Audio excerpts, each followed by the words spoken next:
and sisters are crying, feeling the pain. Used and abused, washed up and flushed down the drain. I tell you, they're all in Babylon. It's obvious where I stand.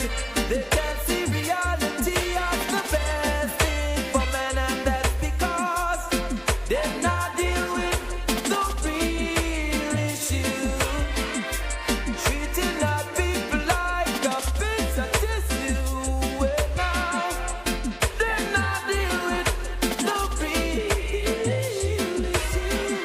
Misleading my people down poverty avenue.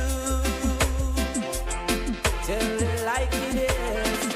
Won't hide it, I'm not blind.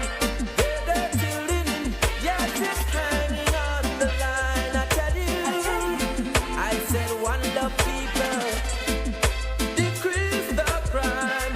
The reason so many suffer, so many die. They're not deal with the real issue. Treating our people like a piece of tissue. Well, now they're not deal with the real issue. Misleading our people down poverty avenue.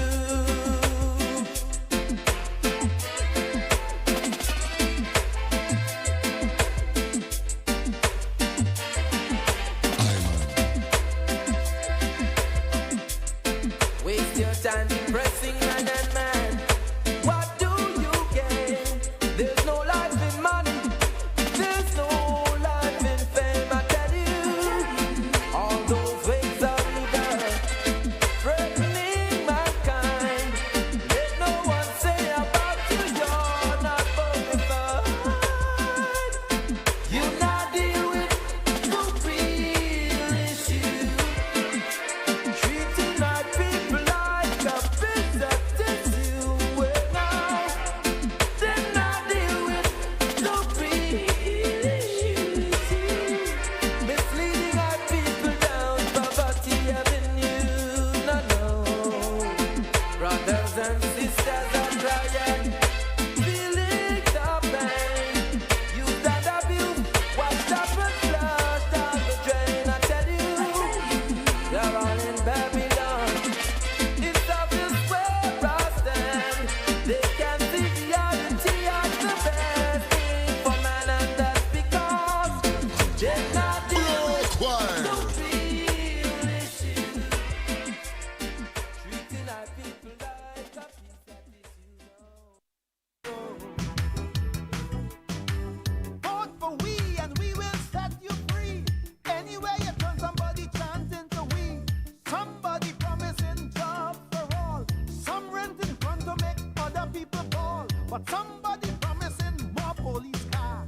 Somebody going to take the country far. Somebody putting all the bandits away. He said if they do the crime, they're going to damn well pay. But somebody promising the human rights, while somebody threatening to put out their lights. The mortuary full with little Trinidad boys. A bullet start to whine and put an end to the joy. Now they're lying cold for their mama to mourn. The Nike gone, the gold teeth gone. You see, they want their pocket full with blue silk. They want the statue drinking full cream milk. The little red silk is not their true friend. The blue one have two extra knots on the end. So a tag on the toes, now they take it to hell. But look where we reach, well, I hear a madman born. As he spread out on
like African, and the next prefer East Indian. But this way of choosing leaders is a disgrace. Yeah, why? Because a leader must help his country to rise. A good leader. Be able to motivate and then mobilize. A good leader. And a leader must be one whose vision is clear, holding ethics and integrity. Yeah. A good leader. Oh yes, a leader should be humble and polite, not wrapped up in ego, arrogant, always picking fight, not a tyrant or a dictator. That is not what this country needs. That will only make my nation lead. His first goal should be service, not self-advancement or greed. Blessed is the one who was born to lead. Oh, good leaders are born, not bred. Setting standards is get tread. Blessed is the one who was born to lead. A mentor, a teacher, a trainer. Experience is their greatest tool. Should be discerning, yet forever learning. One who doesn't gladly suffer fools. And in a world that loves a maximum leader, he must know when to let go and delegate. Must be the most able of his peers, not driven by petty fears. And though he can, don't always dominate, because a leader must be blessed with wisdom also. Good leader. Oh, when to take in front and when to follow. A good leader. And a leader must be the one to set the template. So those coming after could duplicate. A good leader. Oh yes, a leader should be humble and polite, not wrapped up in ego, arrogant, always picking fight, not someone see to fight.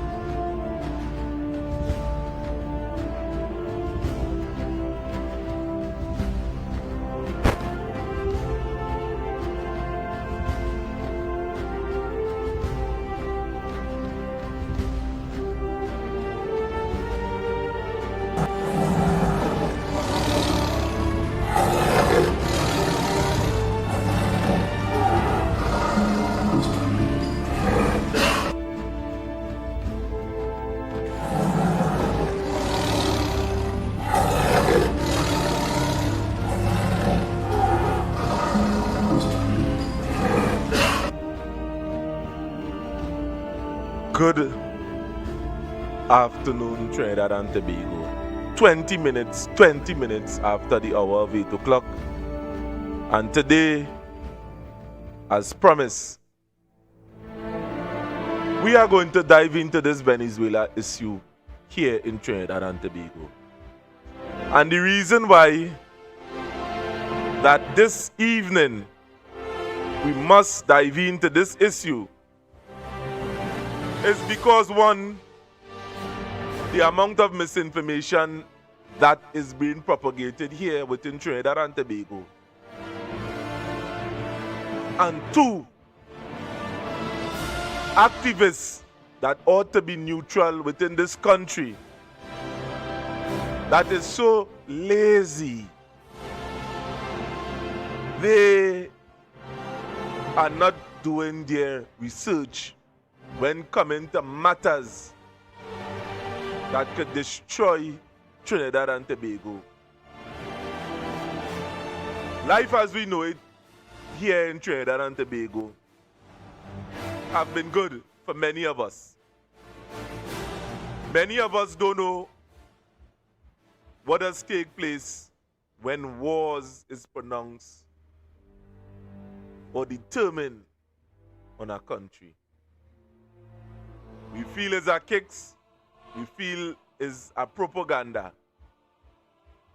and everything must be done within a particular way. And I am saying to you, Trinidad and Tobago, that if war is pronounced on us here,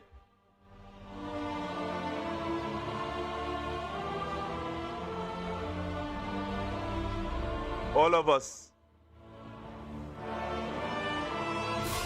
are to fight in that war irregardless to what.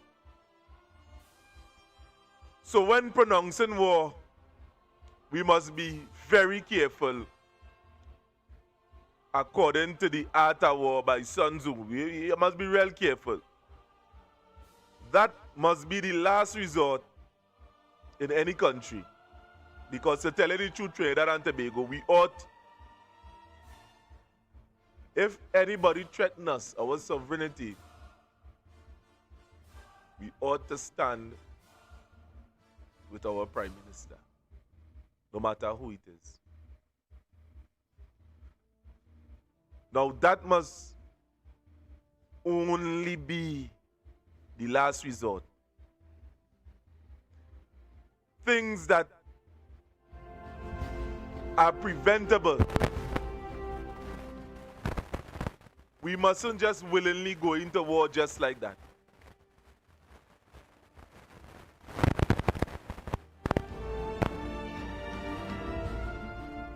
So without further ado, this year would have taken place, as they say, within the Pacific Ocean.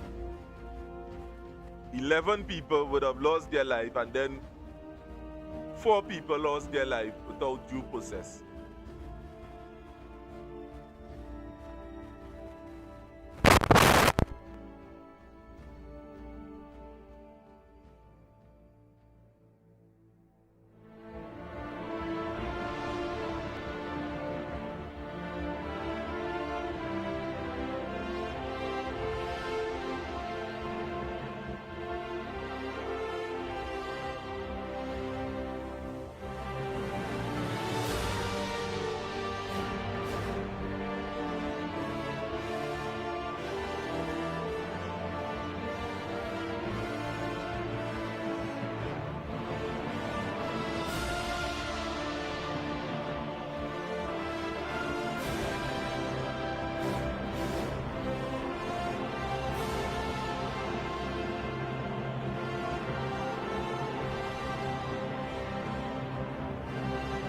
Many of us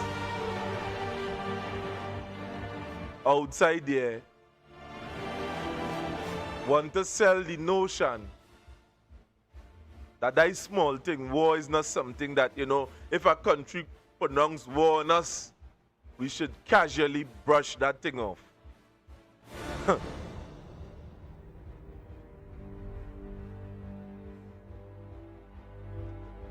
Now with the issue concerning Venezuela,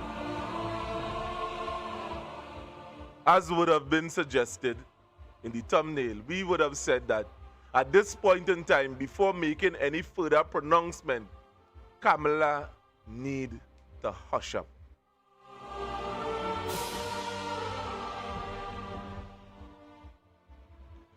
And during the weeks, we would have listened to her release some Gary Griffith, in which he would have spoken about the fact that Venezuela is the aggressor.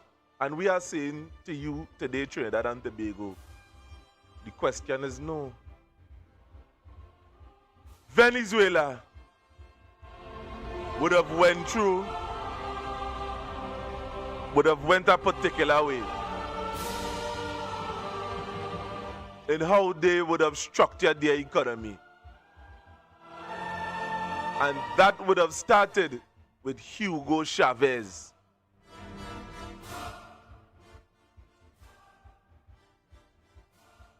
And just to give you some context as to what it was,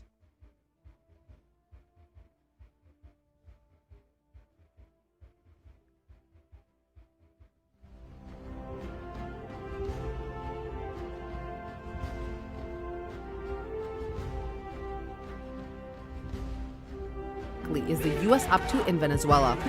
A New York Times report from 2018 claims that the Trump administration held secret meetings in 2017 with Venezuelan military officers to discuss their plans to overthrow President Nicolas Maduro. that would not have been the first time a U.S. administration has meddled in Venezuela's affairs. In fact, U.S. involvement in Venezuela dates back decades. Well, it's not new. As the history record proves, the U.S. has sought regime change in Venezuela since the election of Hugo Chavez. This has been going on a long time. I think the main difference is that the Trump administration is much more aggressive about it and open about it. But you can't talk about U.S. intervention in Venezuela or even Latin America without mentioning a nearly 200-year-old policy called the Monroe Doctrine.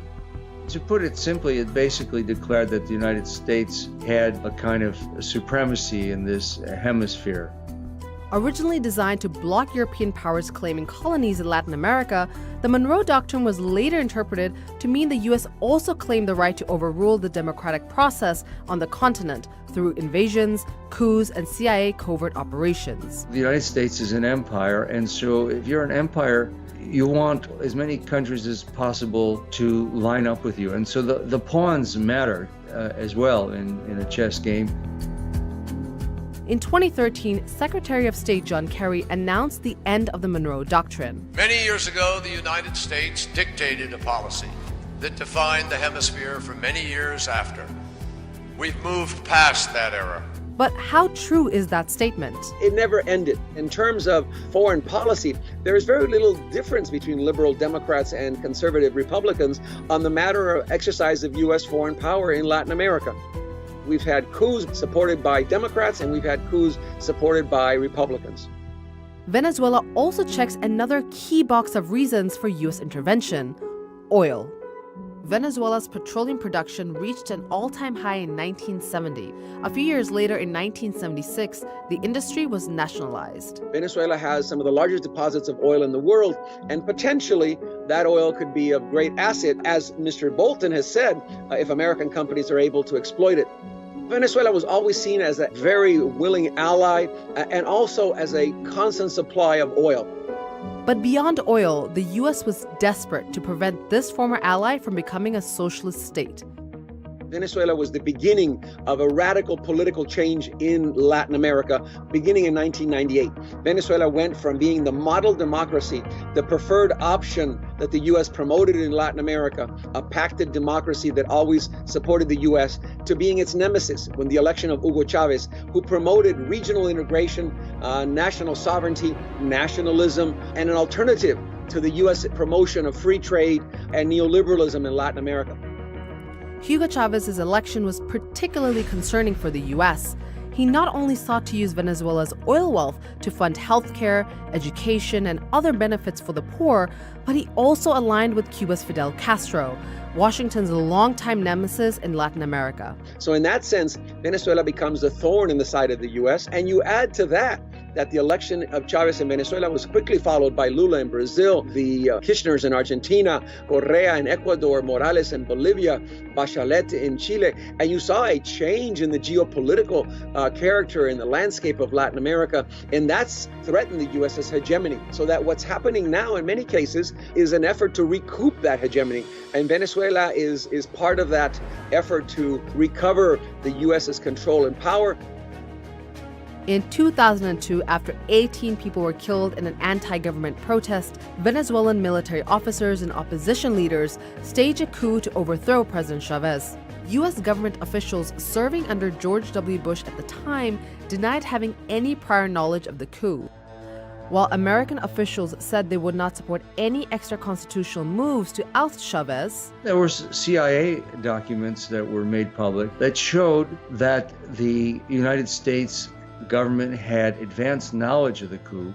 Intervention doesn't always rely on force. President Trump announced sanctions on Venezuela's state-run oil industry in an effort to press for change in the country. What we're focusing on today is disconnecting the illegitimate Maduro regime from the sources of its revenues. Well, I think that from the very beginning, the U.S. policy towards Venezuela has been one of isolating Venezuela. This was under the Bush, Obama, and now Trump administration. Venezuela depends on oil for about 95% of its export earnings. It takes oil profits, purchases food, brings it back to the country for sale. That means it can be easily intervened and can be easily upended. So sanctions means that the country no longer can, on many levels, be able to utilize its foreign assets to buy food and bring it home. Sanctions also means it can't renegotiate its debt. Sanction also means it can't buy on the international market. After the death of Hugo Chavez in 2013, his former deputy Nicolas Maduro took power. Since then, Venezuela has been rocked by political, financial, and humanitarian crises. And ordinary Venezuelans are bearing the brunt of all of them. The country is facing hyperinflation, poverty, and food shortage. People are struggling to afford basic necessities, including medicine. 3 million Venezuelans have fled to neighboring countries like Colombia and Brazil. While Maduro blames the U.S., critics, including many former supporters and officials of Hugo Chavez, blame corruption and poor governance. President Trump took advantage of the chaos and division in Venezuela to throw his support behind the self-declared interim president, Juan Guaido. Keep in mind that the U.S.'s involvement in Venezuela fits a long-term pattern of U.S. intervention in Latin American politics. So you have a long history of U.S. intervention in the region, and it's very anti-democratic, very often supported dictatorships. And in the 21st century, it was mostly against these left governments who were more interested in independence and self-determination than the prior governments that were close to the U.S. The Trump administration has now called on veteran foreign policy advisor Elliott Abrams to act as special envoy on Venezuela. Abrams certainly has experience in the region, but that experience has not necessarily been in promoting democracy. Throughout the 1980s, he was a key figure in organizing the Reagan administration's support for dictators and death squads in El Salvador, Guatemala, Panama, and Nicaragua. He pleaded guilty in 1991 to 2 counts of misdemeanor for withholding information from Congress about illegal U.S. funding for right-wing Nicaraguan paramilitaries, the Iran-Contra affair. The selection of Elliott Abrams shows that it's very similar to what they were doing in the 1980s when they were trying to overthrow the elected government of Nicaragua. And there was so much resistance to it, by the way, in the United States, that the Reagan administration had to end up funding the Contras illegally with arms sales to Iran. This is the neocons like John Bolton coming back and just trying to do the same thing all over again. Whatever the intentions of the United States, the opposition to Maduro is growing and popular. Years of economic mismanagement, corruption, and authoritarian repression of the media and political opposition has drawn even many supporters of Hugo Chavez onto the streets to demand that the government step down. So, is it possible to want change in Venezuela but oppose U.S. involvement in the country? I agree there needs to be change in Venezuela, but the Venezuelans have to decide that. It's a very slippery slope when we go down having the U.S. become the arbiter of internal politics in any country.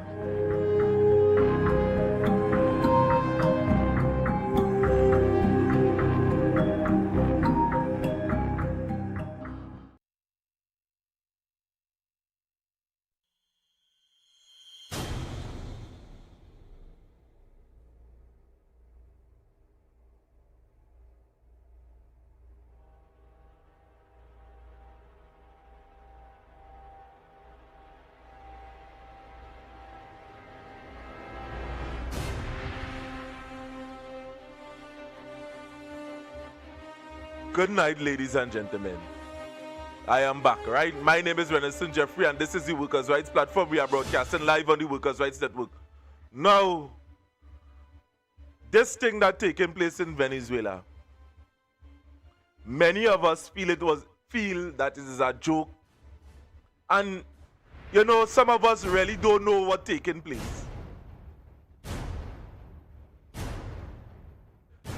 And yet still, there are people that still trying to put out a narrative as if nothing is wrong. America have been accustomed doing this to certain to countries because they want to cripple it. This sanction thing would have started since in 2017, a matter of fact. But before we go on to that, Slimy, what you doing on the next side there? I know you're in between there. I want to pull you up on the screen. Right, so I the next guest there, the man behind the research. Slimy, what going on your side? I ain't hear Yes, you. Tell I'm me. all right. It's about freaking time we do this, man. You're 3 weeks late, Renison. Small thing. I mean, it's better late than never, man. I hear you. So All right. I know from on your side you have been doing a lot of research, a matter of fact. Plenty research concerning this whole thing. I mean, you was the one that would have alerted me concerning the false flag attempt that could take place here in Trinidad and Tobago. I mean, So that's a good place to start. good place to So start. what was it? 2 days ago, Venezuela busted this drug boat, this DEA drug boat, with 3,500 kilos of cocaine. So now, on social media, I don't know if you guys know about this guy, the Diosdado Caballo. Hmm. He's the Venezuelan defense minister, and this war with Venezuela is happening a lot on social media as it is happening on the real ground. And so far, it seems that Venezuela is winning. So 2 days ago, this is what happened. And I think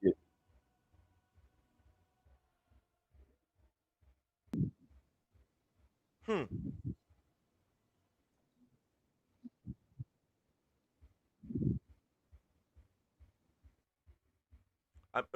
We not hearing no audio on your side, but what is that I see taking place there? well, Let you me. not hearing audio? No, we ain't getting the audio.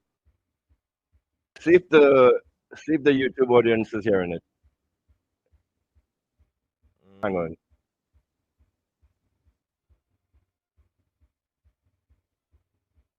No audio, no audio. All right, let me fix that. Hang on. You can look at the pictures for now. So what you see happening right now is four guys are getting pulled out of a boat. One of them is a DEA agent, works for the United States of America.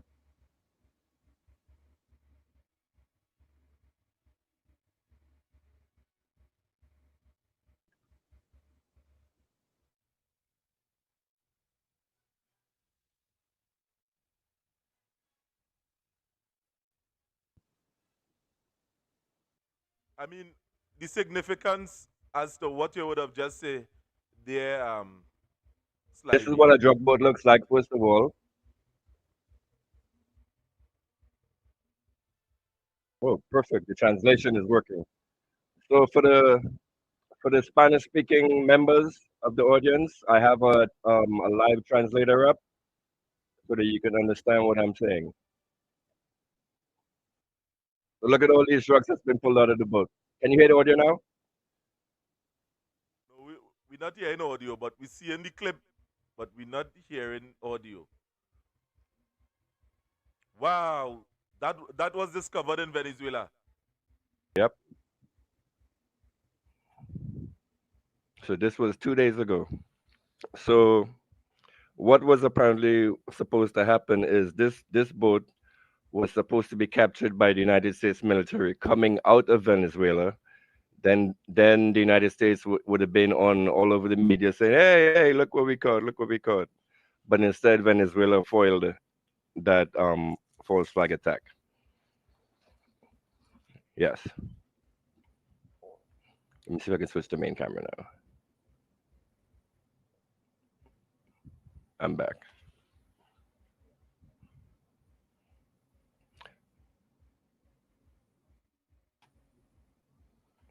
Can you hear me? Yeah, I'm hearing you on this side. All right. So one of the things that the United States have been doing is they accuse. Come on, my cam. Can you still hear me? Yeah, we are hearing you still, but My frick, my camera OBS crapped out.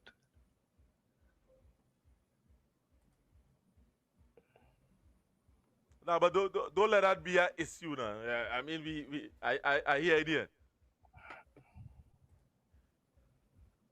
All right. So Cartel of the Suns. This is This is the drug cartel that they're accusing Nicolas Maduro of being the leader of. It's some made up fiction. Yo, I can't. Can you see what's going on? Yes, we seeing. Can you see me or not? Yeah, we seen here. We seen here. We seen here. All right. So Go. Cartel of the Suns is like this made up um cartel that the United States, whenever they want to come to try to destabilize Venezuela, they put this in the news. So this is not the first time that they brought out this Cartel of the Sun stuff. When Trump was in power the last time, they had also accused him with this Cartel of the Suns leader, being of the leader of the Cartel of the Suns. Mhm. But Venezuela has been working with the United States for the past 10, 20 years in eliminating drugs and cultivations from its property. So one thing that hold on, let me pull up this slide for you. So the United Nations sent out a report.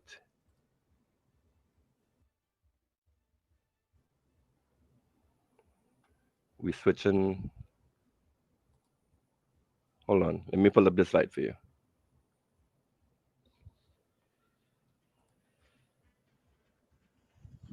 All right. You don't worry yourself, Slimy. You just take your time.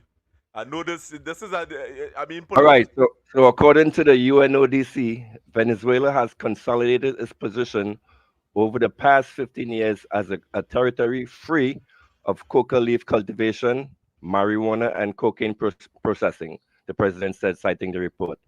This figure is particularly relevant given that global cocaine production has significantly increased to 3,708 tons per year, according to the agency. So continue reading this. So Ecuador, Peru, Colombia, Bolivia, these three countries account for 67% of the world's coca leaf cultivation. And if anything, maybe like 5% of that passes through Venezuela. Venezuela has a very strong military, and they are against gangs and drug production. Yo, these slides are all fucked up. So go ahead, Venison. You talk while I get this straightened out. Yes, so Because I wanted to talk about CARICOM and what the actions of Kamla is doing to actual CARICOM.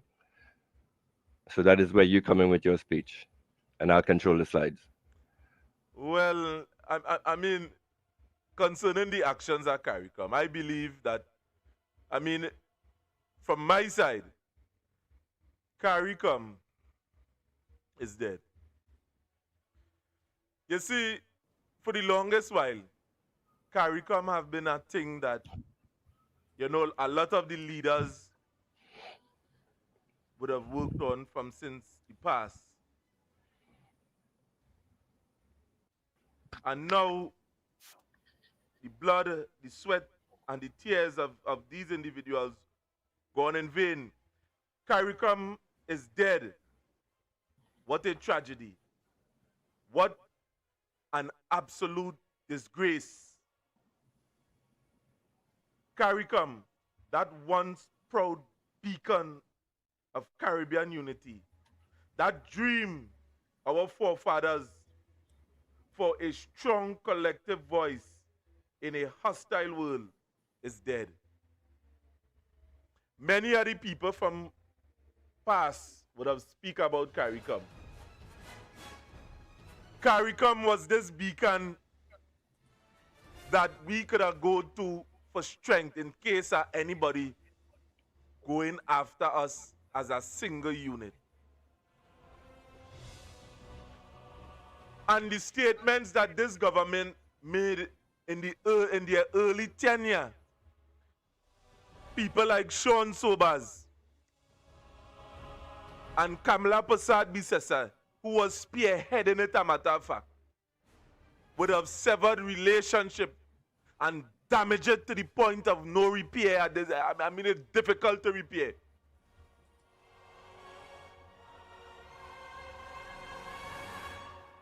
So the question is today is, where do we go from this? Where do we go from this slimy?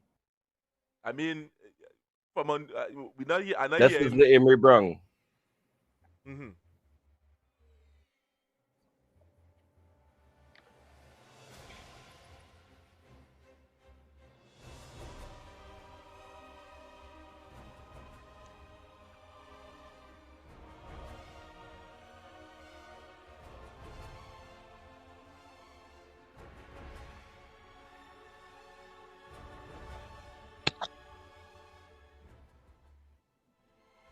Right. So I ain't seen you on your side.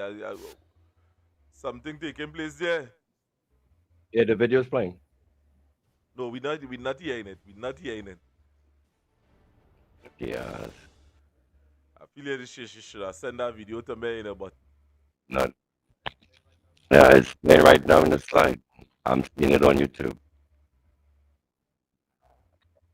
no, you seen it playing, but we not hearing it. YouTube, can you hear the video?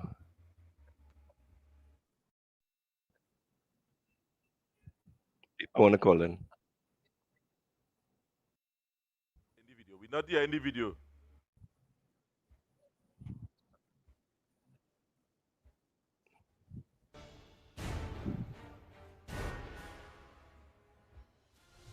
Now the video is. That sound just.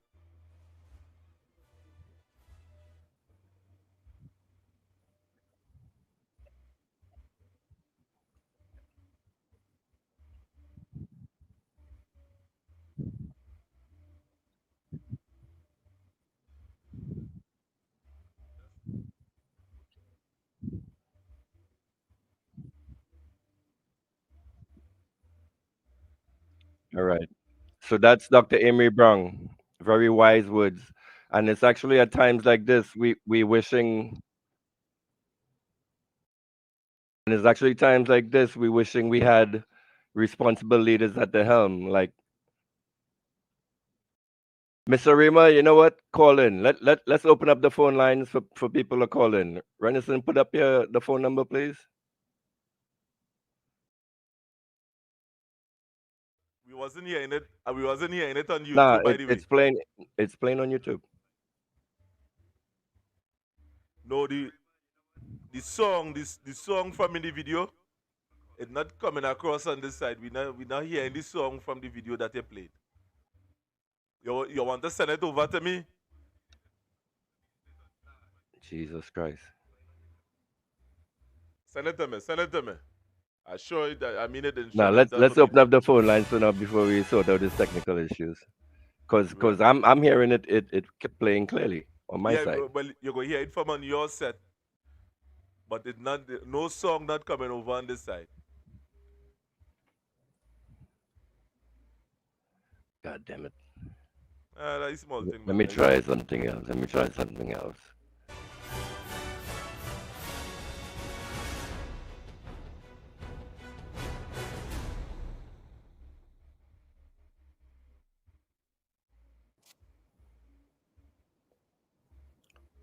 Open up the phone line. Yeah, that's all.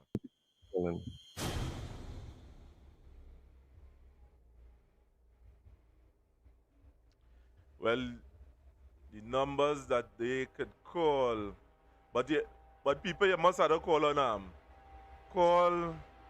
on YouTube. I mean on YouTube and on WhatsApp.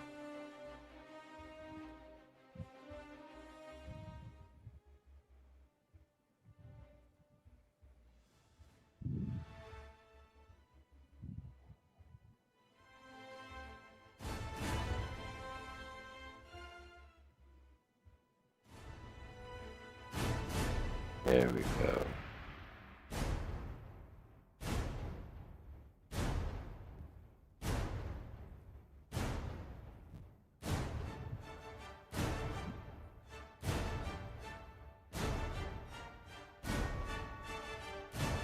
What exactly is the U.S. up to in Venezuela? A New York Times report from 20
Plate. Mm-mm.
Right, so behind the scene, we have been working on this technical issue that is taking place here. Somehow, the system keep freezing. It keep overlapping. What going on your side is slimy? Let me see. Let me see from on your side. I'm playing audio, so I'm testing to see if you guys hearing the audio or not. Yeah, we hearing you. We getting all the feed from on your side. But we're not getting the videos that you are playing in the background. No, All we're right, not. there's a video with Christopher Rowley. Yeah. I think you are not hearing it, but No. YouTube is hearing it. No, YouTube not hearing it neither. What happening on your side is that you are hearing the volume on your side, but it's not being transmitted over here.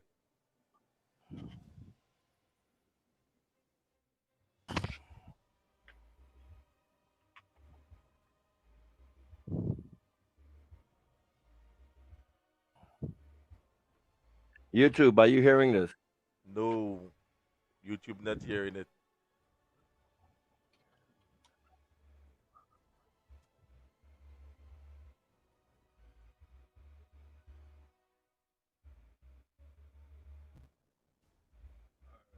All right, so this is not going to work.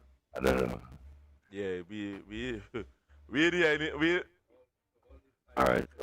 So all these slides are shit then. All You these see, slides we, are no we good not then. we not hearing it. It's not like if it's stupid. Send it on my Yeah. side and send it for me on WhatsApp and I'll pay it up.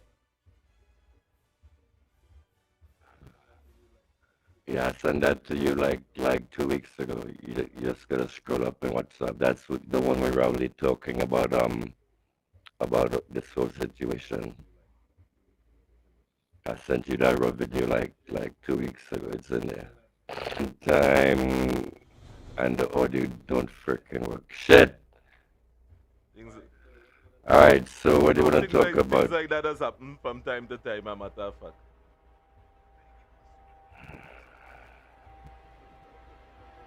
Put up your Yes, sir, phone yes, number on sir. the screen.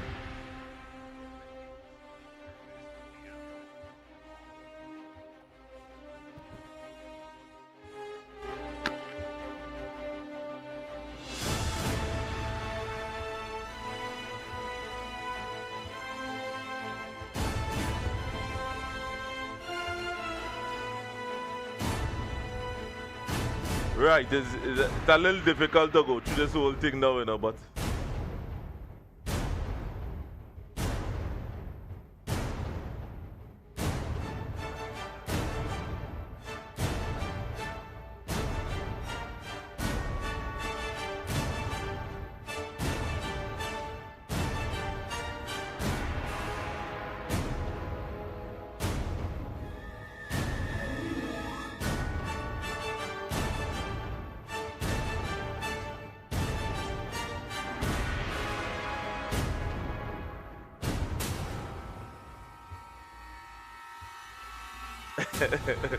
Big man, you know, just saying that this thing that's a situation here with this war in Venezuela and our close proximity to it in this country, and the need, a matter of fact, for us to stay neutral here in this country. We must remain neutral on things like this because it could be detrimental. And judging from the history, many philosophers would have spoken about what takes place with America when they want to go into a place and dismantle it. They send CIA agents, they send all kind of people, they send sometime under the facade of health, they send aid, and they carefully infiltrate your country. If at the end of the day you're not complying with certain things, they put leaders, they install leaders that is compliant to their whims and to their fancies. That is the meat of the whole discord here this afternoon.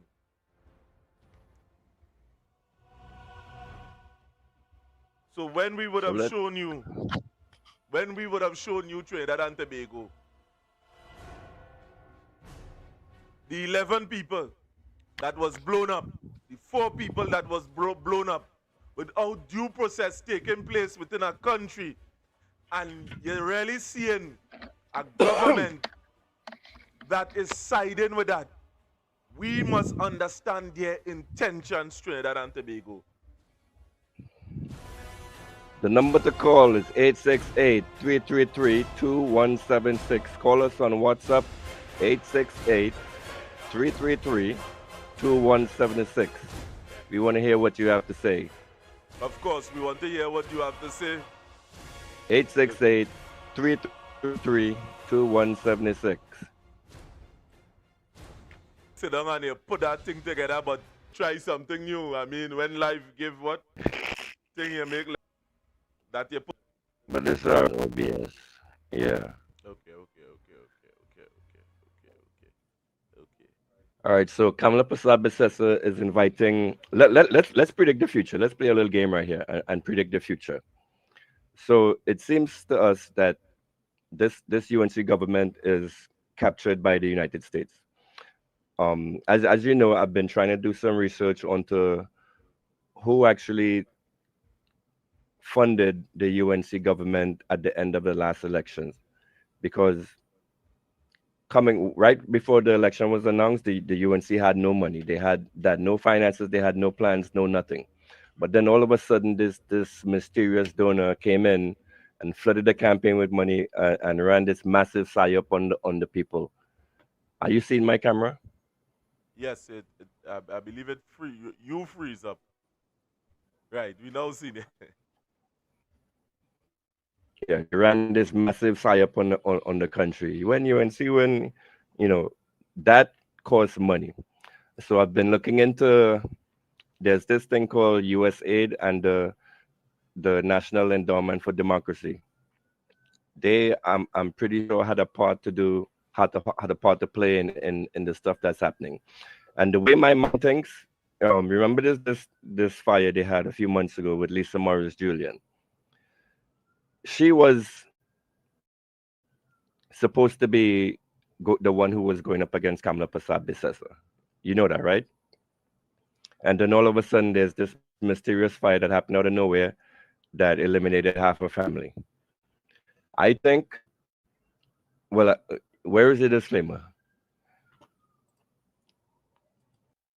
I think that there were forces involved.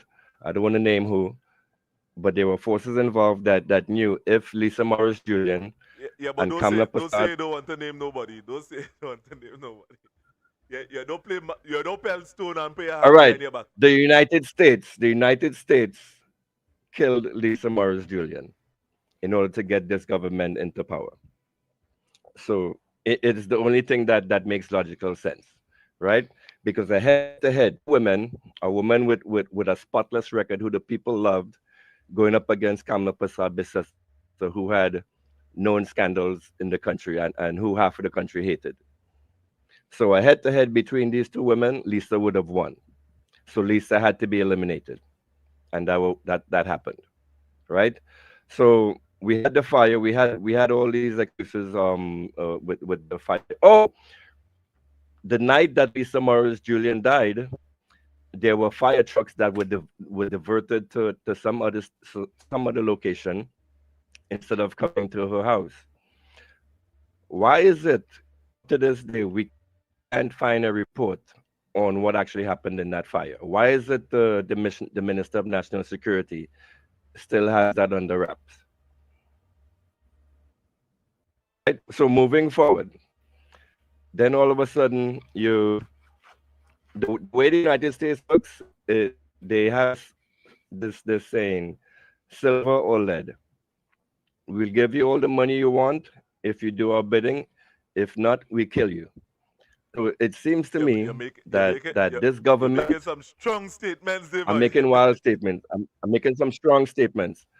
So this government, and you notice everybody is going hand in fist. Everybody is coming out with this crazy stance, talking all this war stuff. I wanted to play that. I had that video on the slide, but I can't play it because the audio is not going to work. But all of a sudden, you see this. Are they under blackmail or are they under threat? What is going on here with these people where they are potentially subjecting our country to destruction?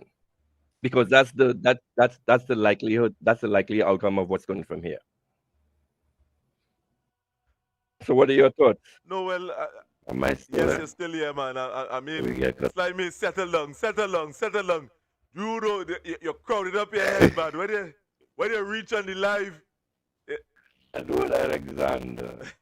If anything, he's the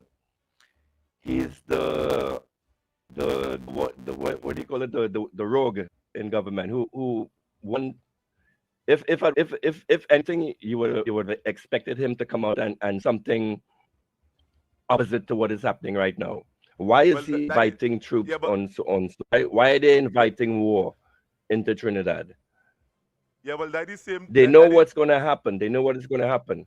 Yeah, well, that is same thing I said in a Go slide. ahead. I want to know, well, why Philip Alexander? I mean, not really, not adverse, because if it had a hole in the road, Philip talking about it. If it had Exactly. by the man going on that bridge, he going anywhere and he talking about anything.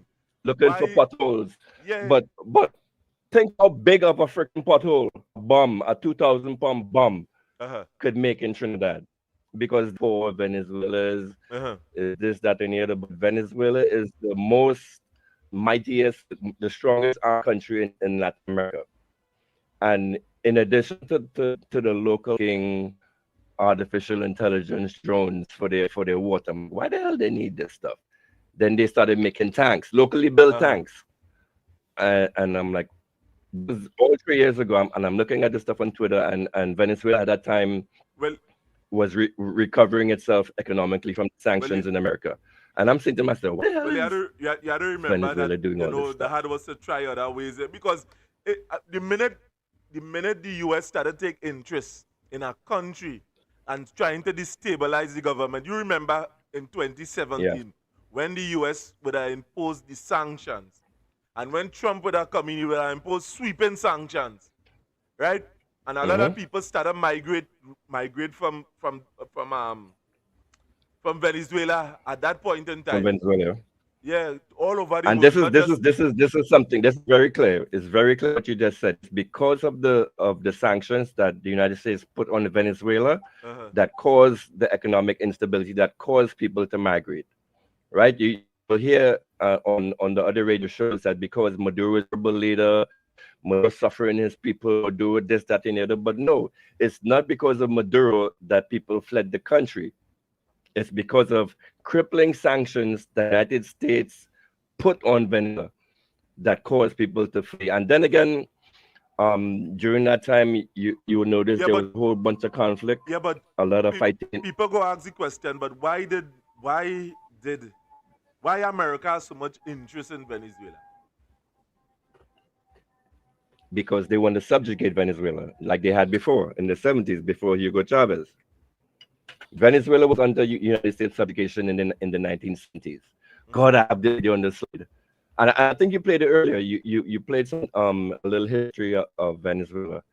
In the 70s, like Venezuela was delivering 3 million barrels of oil a day, pumping that out. And all of that money, even though you had some wealthy Venice and they built up the cities or whatever, all of that money, that oil belt, was concentrated into like the upper 1%, and the rest was exported out of the country to the United States and Exxon. So when Hugo Chavez came in, he was like, none of that. That's gonna stand. He nationalized the oil industry. And when I say nationalize, it's not like what we did in Trinidad. Remember, Trinidad had a problem too with Texaco. When Texaco came in Trinidad and raping Trinidad, and the NAR, was it the NAR? Yeah. Or the PNM went into some agreement with Texaco that we would buy the refinery from you. So they paid some crazy fee, like $6 billion in the 1980s for the old 98-year refinery that we had. So the government got conned into doing that shit. And that bill that we entered into the 80s is still hanging on our heads today. So that is one of the main reasons why the refinery can be open, is because we don't own it. What Venezuela did differently, instead of buying stuff back from the United States, they just simply took their shit. Yeah, but they was like, this is but so why you would have said the refinery was like what, 60, 70 years old? It was all rusted out and outdated, and they even though it seemed like a good thing where the government would want to nationalize its assets, but at that point the oil wells was almost empty. So we bought the refinery and we bought all this stuff over from Texaco at this whopping ridiculous figure that we couldn't possibly pay. We were conned. Instead of doing like what Venezuela did and just seize the assets, because a country couldn't do that. But so Hugo Chavez said that. You didn't say that we were conned. We were conned, yes. Yeah, and my dad was part of that government too, in the NAR government that actually was part of that shit. But we were still on an economic path to stability from that point on. And what happens then, I don't know. I honestly had hope for this government when they came in. I came out as a supporter at the start because I didn't like the PNM. But now, how bad are you wishing Rowley was in charge, right? This look at this. A report just came out yesterday, from the what was that thing? Some financial institution that tourism trips to the Caribbean are down like a drastic percentage because of everything that's happening here. Yeah, but So all we could say is because of this government, a matter of fact. Kamla Persad-Bissessar single-handedly destroyed CARICOM, and CARICOM as a united voice was saying we are a zone of peace. We don't want any warships in our waters. So because of these warships right now, insurance is going to increase on ships because ships are not going to want to come to Trinidad knowing that hey, we can get blown up at any minute. So insurance on shipping is going to increase, and that's going to lead to an increase in food prices. For 2 years, I've been telling you people concentrate on food security, on food security, like concentrate on building up this stuff. Even what was it last 2 months ago when me, you, and Kezia was on here, we was talking about building up this agriculture industry. So this new government, they just came in, and instead of doing something basic as freaking agriculture, what are they doing? Nothing. So it seems when I say the United States is in control, and all right, think about this, right? If you as the government know that you have subjugated your country to the superpower, and the worst case scenario is in 6 months bombs are going to start dropping in Trinidad. What would you do as a government? Would you want to push agriculture? Would you want to push any economic plans to grow the country? Or would you do what this government is doing right now? Like, for example, in Parliament yesterday, what was this big thing they had a speech about? Giving citizenships to people who don't even have any Trinidad ancestry. So the government is wasting time on bullshit laws like this when they could actually be doing stuff to bring economic security to the country, and instead they're not. She missed the CARICOM meeting in Jamaica last month. 2 weeks ago we had a and check this out. The meeting in Africa was based upon reparations for the Caribbean, for the CARICOM excuse me, for the CARICOM region. Wasn't Kamla just what was it 2 months ago the one who was pushing for reparations? Yeah, Yes or no? She was So definitely mentioning it. we had talking about reparations, and we had this great meeting in Africa where everybody got their heads together and put their heads together and was like, all right, how are we gonna what is the framework we're gonna do to bring reparations to the Caribbean? I had the freaking slide. You know what? Now, You know what? I'll send you these yeah, videos later on. I had all of this shit in the slides. And listen, when you look, study about the slides. You had a study about the slides, do you? Because I realize it distracted you now, and you have a lot of information that you would like to yeah, divulge. because I had all of this was in the slides. I wanted the people to hear actually what was being discussed at this CARICOM meeting. They was talking about like how are we gonna what is the framework we're gonna use to bring reparations into the Caribbean? Is it going to be like direct monetary payments? Is it going to be like in improving the infrastructure?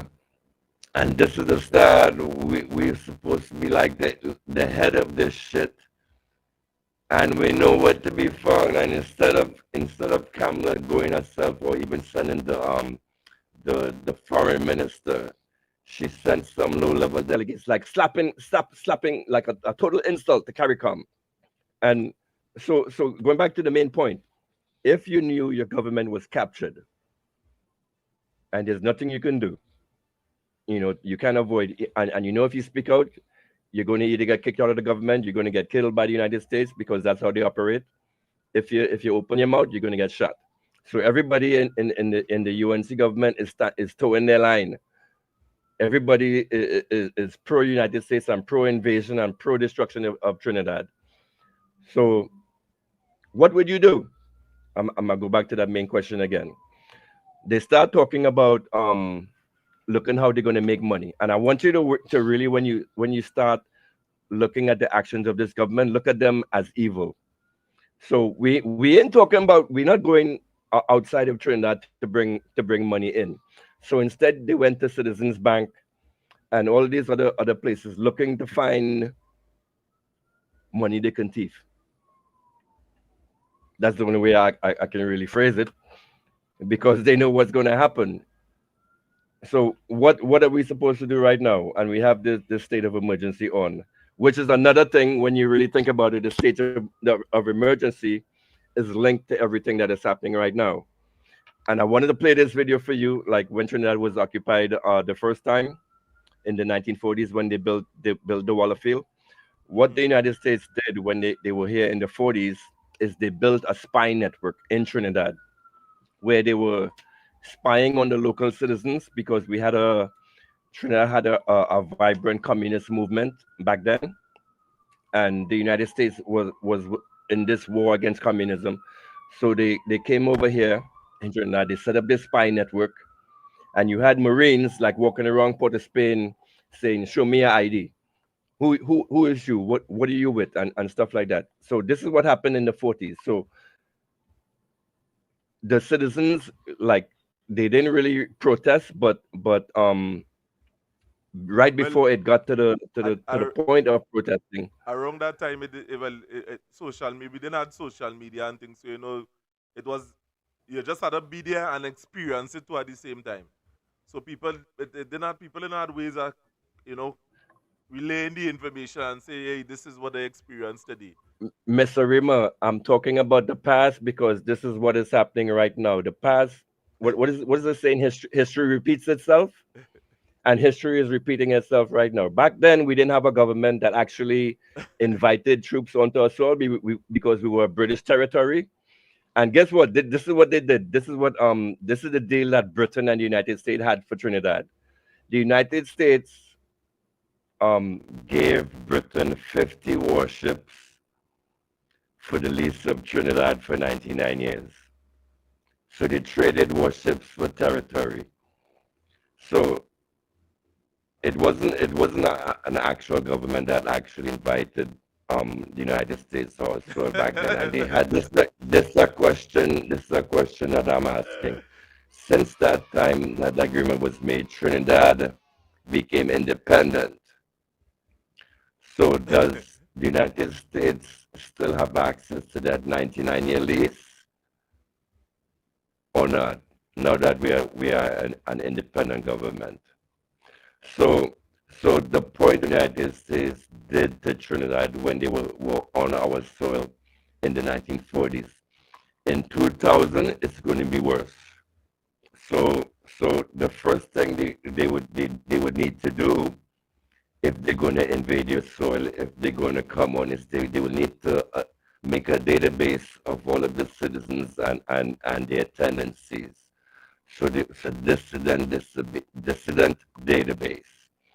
So if you're a PNM or you're against the government or against anything that the United States is pushing, you're going to be put into a database, because with this SOA, the government could access your emails, your everything without a court order. So with this, I don't know, maybe I'm going a little too conspiratorial. Trinidad has this new Ministry of Artificial Intelligence, which we haven't heard anything. One of the main engines of artificial intelligence is data collection, is data, pure data, raw data. That is being collected right now on the citizens of Trinidad and Tobago with this state of emergency. They told you the state of emergency was to protect politicians in a cricket match, right? Yeah, because I mean, there was talking about this state of emergency, and we didn't say nothing looking like a state of emergency, but there is somebody, XXXCR, keeps saying, good night, Trinidad and Tobago. I realize a lot of groups are speaking up against this woman. Get some water. This woman led government by way we was silent for 9 years when the brutal murder was going on. And you see, people real sad outside here, because people was speaking up. You know what threatened me? And what making it sound like a dance XXX? What really people vote? What really people vote? If people wasn't speaking up, nobody would have voted for UNC. When the population of Trinidad and Tobago would have voted for UNC, they would have committed 2 acts. They would have believed in what the UNC would have said and hope that they ain't let them down.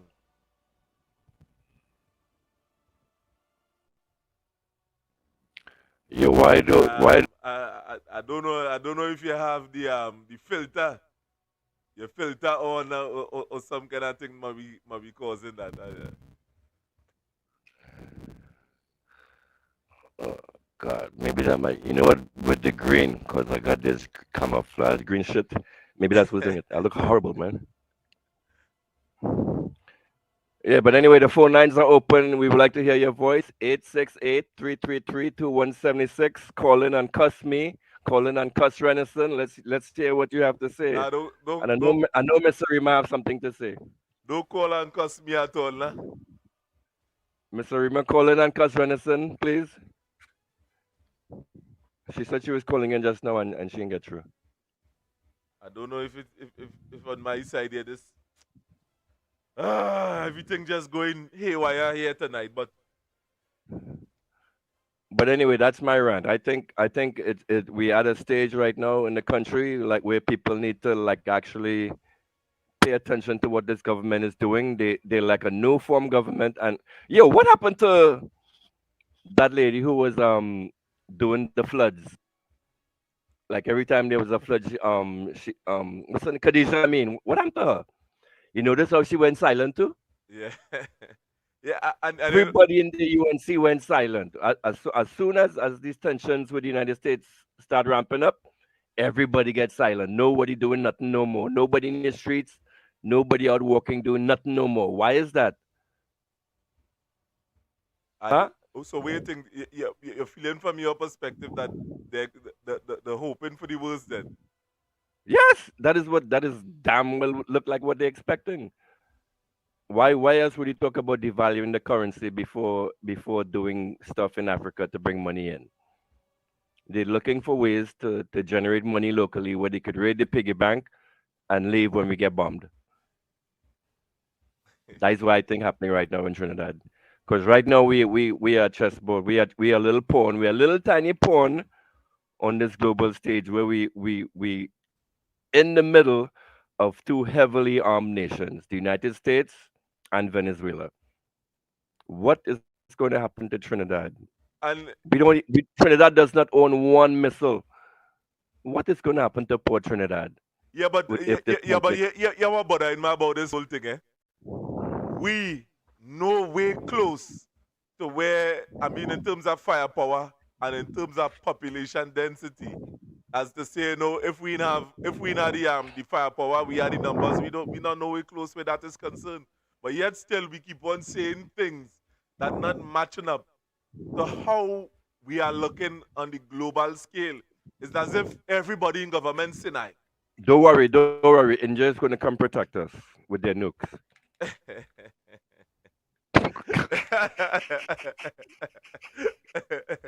Yo, and I told you about this shit on Sunday, right after Philip Alexander said it, man. He went on a live on Sunday and he was just talking, he talking the shit that he always talk. And this man say, oh, well, India is in our corner, and whatever he said about the nukes. Yeah, you have that video. Play that. I sent you that. Yeah, I had. And I'm like, this man is freaking crazy. When PNM was in power, all this shit was not happening in Nigeria. At least when PNM was in power, you had Europe. Everybody was employed, right? Nadira. You didn't have 30,000 workers unemployed, right, Nadira? And somehow this man imbibed that you like to cuss and curse and carry on and insult. Somehow he was running the country month to month, right? Where he didn't have to fire 30,000 people, right, Nadira? I All find right. I find it going wrong, Miguel. Nadira too much. No, and then again, I was speaking out when PNM was in power, Nadira. That's why I was on the ground report. Remember when before this election happened, when they had called me Miss the Manifesto Police, and oh God, what happened to this manifesto? Remember when I was the Manifesto Police and I was telling you people that you need to push on a manifesto for this new government? Yes, I was a supporter of Alexander at the start, and then I saw that he wasn't real. And so I was pushing back then. I was a UN supporter. I was against the PNM. But as I learned more, why you change? Why you change from being a UNC? because that's when I started paying attention to if you listen to the ground report, you wouldn't know nothing about what's happening in Trinidad at all. And there was this guy on chat. I think his name was Just all about. Go ahead. I want to stink up the ground report. I want to stink up the ground report. I don't care about no disclaimer right now. So there was this guy on the chat, Trev Den. He told me, look up Pastor Google. So so and I'm in America. I don't know what the hell is happening in Trinidad. I'm trying to learn politics. So I listen to Pastor Google, and this man was talking everything the opposite of what the ground report was saying. And that is when I started seeing the two perspectives. And then I learned about the corruption scandals. I learned about the SIS. I learned about Section 34. I learned about not email gate. What's the thing this with the sporting thing? Live sport. The live sport. All of these scandals. I see this man smoking cocaine on live on a video. I see the same man standing drunk where he can't catch himself, and this man was pushing to be in government again. So when I started seeing all of that, I'm like, wait a minute. Why isn't the UNC pushing for like a clean party where all of these questionable people exit the party? And this was before the election, eh? Imagine where we are now, where those same people, the same corrupt people we was talking and warning you all about, they are in charge of the country's purse. How y'all feeling? I want to hear you calling right now, Mr. Rima. I feel like cussing right now. We have a All your freaking UN supporters, I feel like cussing all right now because I'm vexed. Look at what you all have done. I'm at war right now. You see, I got my camouflage on. We at war. I'm on Venezuela's team right here. And you know what? Check this out. I am actually hoping. Where's the music? Put some music in the background. I'm actually hoping that the United States goes through with this will bring about the downfall of America. They're losing wars all over the planet. America just got his ass kicked in Russia. You know, the Houthis in the ocean, which is nothing like Venezuela. The Houthis giving United States pressure on the ocean. So coming to our waters and try to threaten us.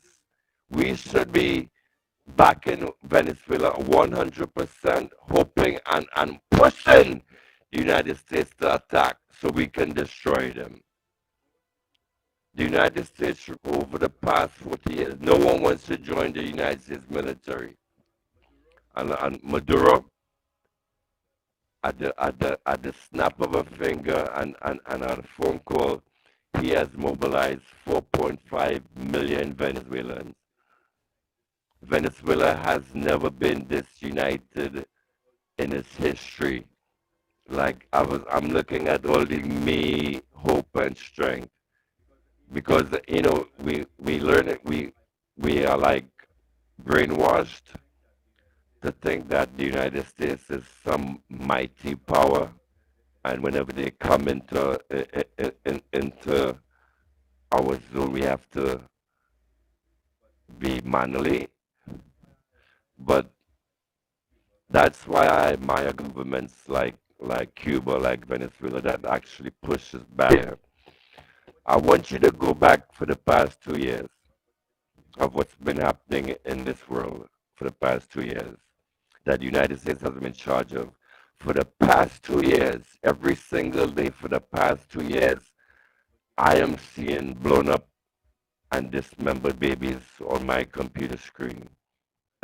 And it's not like the war in Ukraine where you actually seeing like actual combatant soldiers. Like when you look at videos, war videos for the war in Ukraine, it's actually soldiers fighting soldiers. But this stuff that's happening in Gaza, it's nothing but, and we, by supporting the United States, by saying that we are an ally of the United States, we are being an ally of evil. Just for the simple fact of what the United States is doing on the world stage ever. They're nothing but demons and murderers and mass killers. And Trinidad is tied up. You know what, Amy Brown, even though for the past 2 years, Trinidad really didn't say anything about this, but Amy Brown, he went to the United Nations, what was it, a